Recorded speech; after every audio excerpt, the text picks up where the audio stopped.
All right, hey everybody, it's Jordan, the Millionaire Millennial. In the last video, we talked a lot about some of the concerns that people have, but in today, we're gonna be talking about the basics, or we're gonna be talking about how to, do your Amazon account, free, pro, barcodes, gating, things like that, things that people need to know before they start selling. So these are important aspects of how to actually work the business and how it works. All right, so we're gonna jump right into that right now.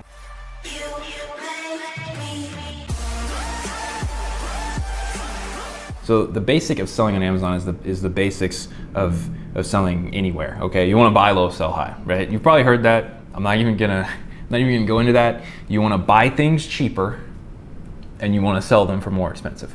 All right, but how much cheaper and how much more expensive? Well, a really good rule of thumb is if you can buy it 3 times cheaper than what it's selling on Amazon, you'll make a pretty good profit. Okay, so if you see something that's selling for $30 on Amazon, you can buy it from a thrift shop or from anywhere. It doesn't matter. If you can buy it for $10, you'll make a pretty good profit. Okay, so that's just a rule of thumb. And of course, there's lots of calculators out there that'll tell you your exact profit. If you're very, analytical minded like me, you want to see exactly how much profit you'll be making for each item. I'm a lot like that. I love using calculators. One that I use is called the FBA calculator for Chrome. It's just a Google Chrome extension. It's completely free. It's what I use all the time. So when we sell on Amazon, we're going to be using something called FBA, which stands for Fulfilled by Amazon. All right. So if you've ever, heard of eBay sellers or people that, sell products out of their home, they spend all day basically taking their products, putting them in envelopes or boxes and shipping them. And that's a lot of work. And if you look around, I don't have boxes piled up everywhere. I'm not shipping items constantly. So how exactly am I getting products to the customers, right? And that is FBA, that's Fulfilled by Amazon. All of my orders that I receive from customers are fulfilled by Amazon. Okay, so let's draw that out real quick. How does that work? So basically you've got the product, all right, and we're gonna call it an X, all right? So got product X, and then we've got the customer, which we're just gonna call C, okay? So normally, if I were to be, doing stuff, let's see, here's me over here, okay? So normally I have the product in my possession, and I have to manually, ship it to the customer, right? And that sucks. I don't wanna do that, right? Because that's a lot of work, having to fulfill orders. So what Amazon does is they come in the middle, and right, all I have to do is I get the product to them, into their warehouse network, which is all over the country. They got hundreds of warehouses everywhere. So I just have to get it to one of their warehouses, and they'll tell you which one they want you to ship your products to whenever you make a shipping plan. So don't worry about that right now, but they will take the product from you, you give it into their possession, and when it sells on the Amazon platform, so you've got the Amazon listing, right? So here's like the web page, and then, you got, so this right here is the web page for Amazon. So anytime a customer buys something, right? So you've bought something on Amazon. Anytime you buy something from Amazon, if it's got that little Prime logo where it says Prime, that means it's in one of Amazon's warehouses. And what's gonna happen is Amazon's gonna say, okay, someone just bought this product from this person, right? From me, they bought it from me. Amazon's gonna say, okay, they're gonna ship it right to the customer in like 2 days, right? Because they offer Prime shipping, and the customer is now really happy. That's supposed to be a heart right there. I know it's black, but it's a black heart because the customer's really happy, and I'm over here really happy because I don't have to manually fulfill orders. And Amazon is also really happy because they charge what's called an FBA fee. It's actually really, really cheap because it includes shipping, it includes prepping, packing, and labeling of all of the boxes, and it includes warehousing. All right, so the FBA fee is actually really cheap, and I've done the math, and trust me, you can't prep and ship items from your house cheaper than Amazon can do it from their warehouse. So you are 100% better off, not only because you don't have to do it, but because it's actually cheaper to use Amazon's fulfillment network. So no matter what, moving forward, use FBA, okay? That's all I'm gonna say. Don't be fulfilling your own orders. It's a lot of work and it's very expensive compared to FBA, all right? So everybody's happy in this picture, right? And even the product's happy. The product's over here, and the product's happy because the product has a home at this customer, okay? So that is the super basic layout of how Amazon FBA works. You don't have to do anything. All you need to do is get the product to Amazon. Once the product is in Amazon's warehouse. You basically kind of sit back, just wait for a customer to buy it. Customer buys it. You don't have to do anything. It's all automatic. It's all taken care of. You don't have to fulfill orders. You don't have to do anything, okay? So I think I've explained that well enough, and hopefully you get that. But if you still don't get it, don't worry, you will as we move forward. So now you're probably wondering, well, how does Amazon keep everything organized, right? They have millions, literally millions and millions of products in their warehouse network all over the country. How do they keep things organized? They have what's called an FNSKU, also known as an Amazon barcode. And what that is a barcode for every single product, and then also includes every single seller. So it knows, when they scan it, it knows whose product that is, what product it is, and then they can use that to ship to the customer. So anytime you ship any product into the FBA warehouse, it should have an FNSKU on it, all right? Not a UPC, not an EAN, an FNSKU. And you get those from Amazon when you create your shipment. It'll tell you, hey, print your FNSKUs and put these on the products. And you say, okay.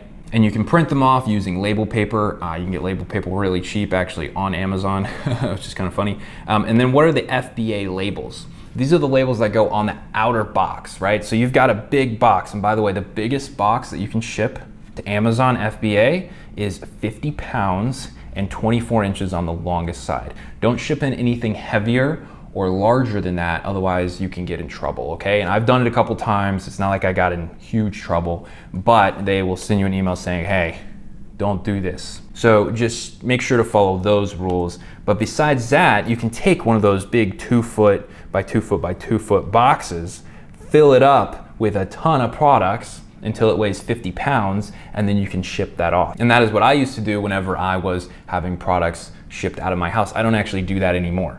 I don't even touch the products, and I'm gonna show you how to do that when we get down to methodology. I'm gonna show you exactly what I do and how I don't have to be surrounded by boxes all the time, and I can actually run this completely hands-off without having to do anything. The point is, every box that goes to an Amazon warehouse needs to have an FBA label on it, and every product that goes into the Amazon warehouse has to have an FNSKU barcode on it, right? That's really it. Right? You don't need UPCs, EANs, or anything like that whenever you're shipping stuff in. You might need a UPC if you're doing private label, but we're gonna talk about that in a second. So another big concern is people don't wanna have to pay for a professional seller account. They'd rather go with the free account. So what exactly is the difference? Well, the free account is free, and the pro account is $40, okay? So I'm just gonna put that in there. This is 40 bucks for the pro account per month. But the thing is, the free account has an extra fee per item sold.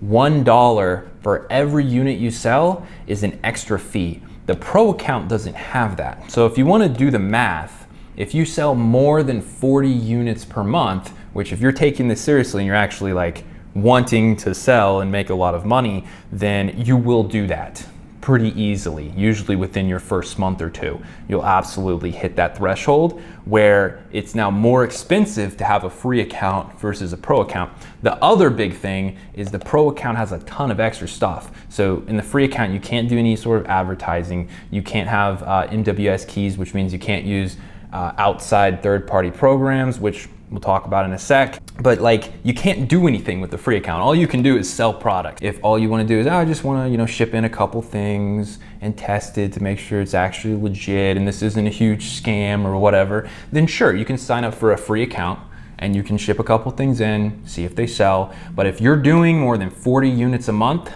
you need to be on the pro account, okay? That's all I'm gonna say about that. All right, so the very last thing in the overview that you should know before you start selling is gating, all right? So gating is something that's relatively new, and it's because about a year or two ago, Amazon started seeing a huge influx of counterfeit products, right? So a ton of people were sending in fake products, like we're talking everything, like fake headphones, fake shoes, fake clothes, all these designer things that were just like completely fake. So in order to not get sued by not only the customers, but also the brand owners, Amazon said, okay, we need to do something about this. And they invented brand gating and category gating. This basically doesn't allow new sellers to sell in certain brands and categories, all right? So just because you're a new seller doesn't mean you can't sell at all. It just means a certain categories and brands you won't be able to. An example is new sellers aren't allowed to sell in grocery. New sellers aren't allowed to sell topical products like sunscreen, toothpaste, and lotion.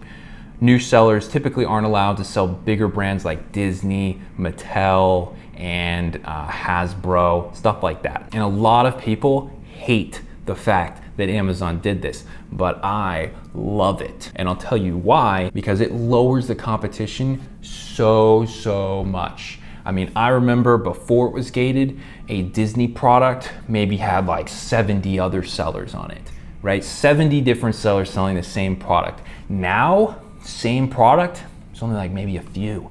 So it's really nice if you actually stick with it and you're dedicated to building your Amazon business, because, and this is what I've seen after a few months, if you've got 5-star feedback and Amazon, likes you, you're selling a good amount of product, they're gonna say, okay, you're obviously not a con artist, you're obviously not making counterfeit goods, we trust you as a seller, we're gonna let you sell these other brands. And then you get ungated by just applying. You typically don't even need to prove anything. When you first get started, it'll ask whenever you try to sell a certain brand, it'll be like, hey, we need an invoice that you bought this product from a legitimate distributor, right? Nobody has that when they're starting out. No one's buying from distributors. People are buying from like Goodwill or Walmart and stuff like that, okay? So you don't have a invoice, and that's pretty normal. No one when they start has invoices, right? So it's very hard to get ungated using that method. So the best way is to just start selling in brands and categories that aren't gated, sell for a few months, make sure you have 5-star feedback. That's a really important part.